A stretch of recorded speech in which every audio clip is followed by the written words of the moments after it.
On behalf of Group 10, we are here to suggest our presentation. Our group consists of 4 members and include Mohamed Omar Diriye, Abdiaziz Bashir Mohamed, Moulid Ahmed Ali, Faduma Muhuddin Abdulle. I am Moulid Ahmed Ali. I am ready to suggest here our presentation. Our course EMR M5103, course name Project Risk Management Program, Master of Project Management. Our semester, 3 of us are semester 2, while the other one is semester 6. Our assignment topic, Project Risk Management. Our program, Master of Project Management. Our facilitator, dear lecturer, Master Mohammed Hassan Gil. And I'm here to thank for our Dean, Dr. Yonis. After that, I'm starting my presentation. Background of the project including rationale for choosing. This project involves case study in construction for G+2 residential building or ground floor and second floor located in Mogadishu, Somalia at Hodan District KBB Village and was implemented by Afkar Architectural Design and Construction. The construction is residential apartment consists of ground floor and second floor. The ground floor consists of 5 rooms, 2 bathrooms and kitchen and modern parking. The first floor consists of 2 parts, left side and right side building. The left side consists of 3 rooms, 2 bathrooms, 1 kitchen, and right side consists of 3 rooms, 2 bathrooms, 1 kitchen, and second has the same building of the first floor. The project was intended to complete for 8 months in between 2020 and 2021. The contract value was $160,000 and the final cost was $159,000. The procurement option of our project was for construction of plans. With the process of paying lump sum, the quality of the final product was assessed as excellent. Timing issues were maintained and the most appropriate level. In terms of cost, the client rated project performance as the best while the contractor evaluation was fairly paid. Both identified an unforeseen risk occurred in the project, but had fairly small effect on the project cost, duration, and scope. The rationality to use this project is that construction project can be time-consuming, expensive, and stressful, even for seasoned builders who are in business for a long time. From finalizing on workflow designers, communicating with numerous suppliers and contractors to take rightful decisions about every step in execution, it becomes very difficult for construction professionals to be able to deliver outcome as expected.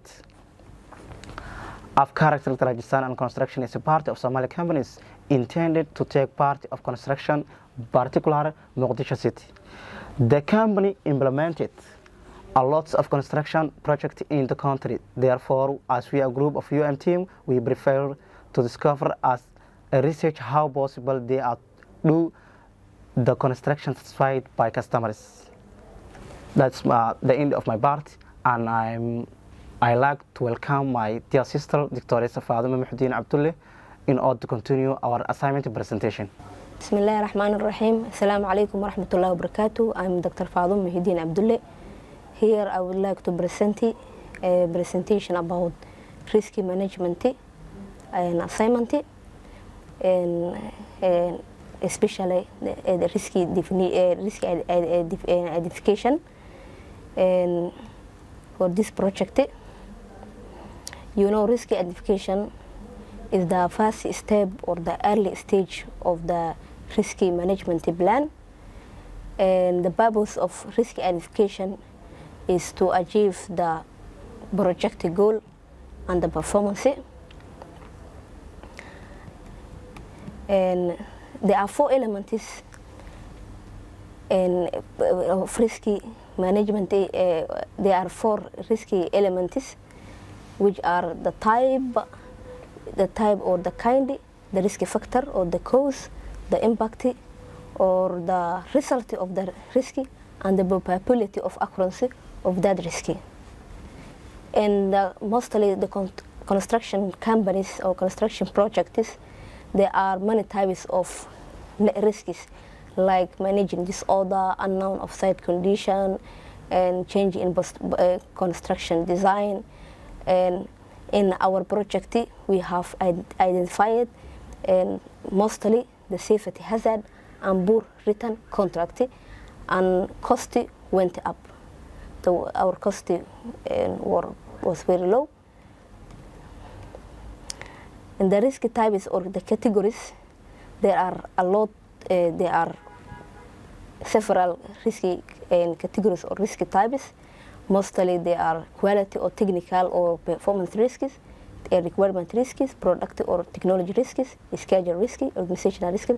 Mostly in the risk types we have identified, we are the environmental or safety or the health risks. And we have used what's called a risk register, which is a tool for risk management and project management. This tool we have written here, you see the accident and the injuries and the poorly written contracts, and the cost went up. And the last step of risk identification are the methods of risk identification. And the most common methods we have identified are where we have used in risk identification was included and SWOT analysis, documentation review, assumption analysis, information gathering, brainstorming, and use of our checklists. Here I would like to welcome my colleague Mohamed Omar Diriye. I am Mohamed Omar, a member of Group 10 and the team leader of Group 10. In our assignment, I need to explain development risk and monitoring control plans. So that risk monitoring control is the process of keeping records as well as tracking the well-known risks, observing the outstanding and identifying new risks, confirming the completion risks plan, and assessing the efficiency of risk reduction. Good risk monitoring plan and control procedures provide information that supports the decision in advance of risk occurrences. Okay, we have risk control might include selecting alternative strategies, implementing contingency plan, and taking corrective action, replanning the project. Here we have a table that we need to discuss risk monitoring plans. So during our risk monitoring plan, we are compulsory to follow rules, techniques, and techniques for risk monitoring. First, we need to do a data analysis. In data analysis, generally, are two. One is technical performance analysis, and the second is reserve analysis. The first one compares the technical accomplishment and the schedule of technical achievement, and the second one, or reserve analysis, compares the amount of contingency and the amount of risk remaining. In Afghan construction, or in our projects, we authorize a reserve analysis, data analysis. That method that we selected because of our amount of risk contingency plan was equal to our reserve, so that we describe that data analysis. And we have also made auditing. During the risk monitoring techniques, there is an audit.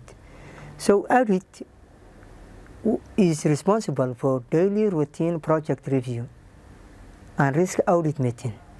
So in Afghan construction or our project, external audit perform auditing tasks so that to evaluate our performance, contracts, and our procurement or materials that we bought. Meeting.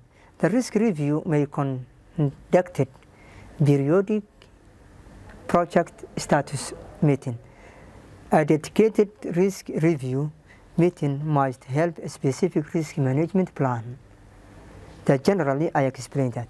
So I need to call the second one to describe project success criteria. Thank you. My name is Abdulaziz Bashir Mohammed. I am a member of Group 10. I want to conclude my assignment and explanation my project. In general, my project, and in order to deliver the project value success criteria should be well defined. And defining the project success criteria should be a practice on consequences and give away from the final and general terms such of product should be have efficient and features that are desired by customers and in our project successful criteria in construction project are so far many. The successful construction projects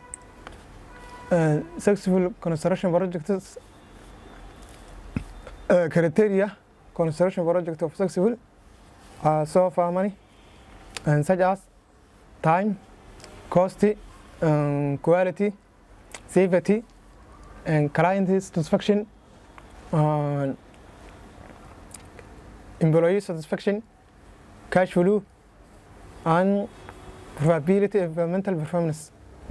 And in my project, successful criteria includes in our project, and successful criteria in our project includes and coordination meeting and feedback customers, liquid documentation, project teamwork, and long-term experience.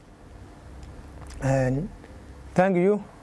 I want to thank you, my team, and that our difficult hacking, and my brothers and my sister. And I want to thank my dean and Dr. Yunus, and thank you for us and some technicians